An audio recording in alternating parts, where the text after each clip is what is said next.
watch this. It doesn't matter what the tool is. It's just a resistance. Don't think so much about it. Just get out there and just do it.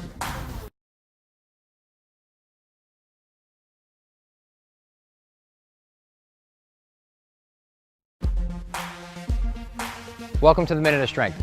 So this is our last part in a 3-part series of understanding weightlessness and using a release, a double release and a single release to create that weightlessness. Let me tell you why we do this. We observe a lot of things with especially elite athletes. I've worked with a bunch of NFL guys that are clearly plenty strong enough to make these bells dance. That's not the idea. It could be any from NFL to NBA, NHL, it doesn't make a difference, or the average client. You'll know if they have confidence or not the minute you throw them off the game by saying, okay, take your hands off the bell and catch it. Everyone succeeds at it, but everybody finds an excuse why they shouldn't do it. All right, so this is typically what we'll find.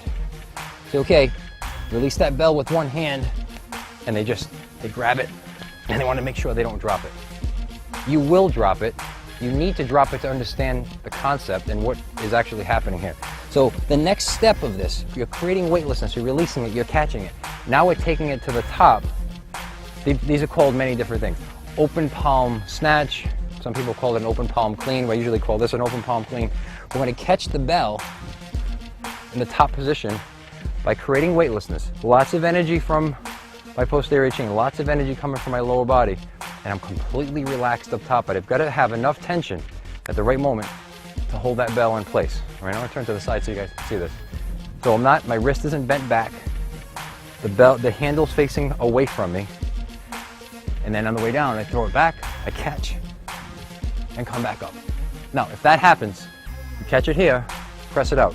If you happen to catch it too soon and you don't feel comfortable, throw it out of the way. Here's what we're finding with more and more people, especially athletes. Here's what we're finding. Say, okay, ready? Here we go. We're going to go right to the top with it. And they'll do a couple of pre-swings. And I'll say, no, right to the top, one shot. No, I'm just warming up. I'm getting ready.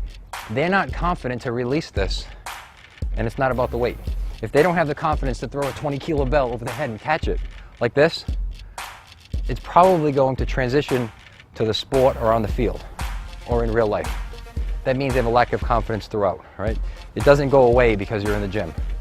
So the minute you throw them off their game, you see that. But we've also seen the opposite. When we get these athletes to break that school of thought and create this confidence, repetition after repetition, with no hesitation, magic happens. That transitions to the field as well. That transitions to life as well. They feel more confident, and it translates almost exponentially because it's also holding them back somewhere in their life. And if you sit down and have a talk with these men and women, you'll pretty much figure out where it happens and why it happens. Great exercise to fire up that posterior chain, creating lots of energy. We also call it, we use the concept of how much energy do you need to put into the job? Well, this amount of energy, from dead especially, is quite different than that amount of energy. That amount of energy is quite different than that amount of energy. So you choose your weapon, you choose the effort that goes into it, and understand how to create the efficiency and apply it when necessary. Try these. Again, practice outside. Use it on your clients, use it on yourself.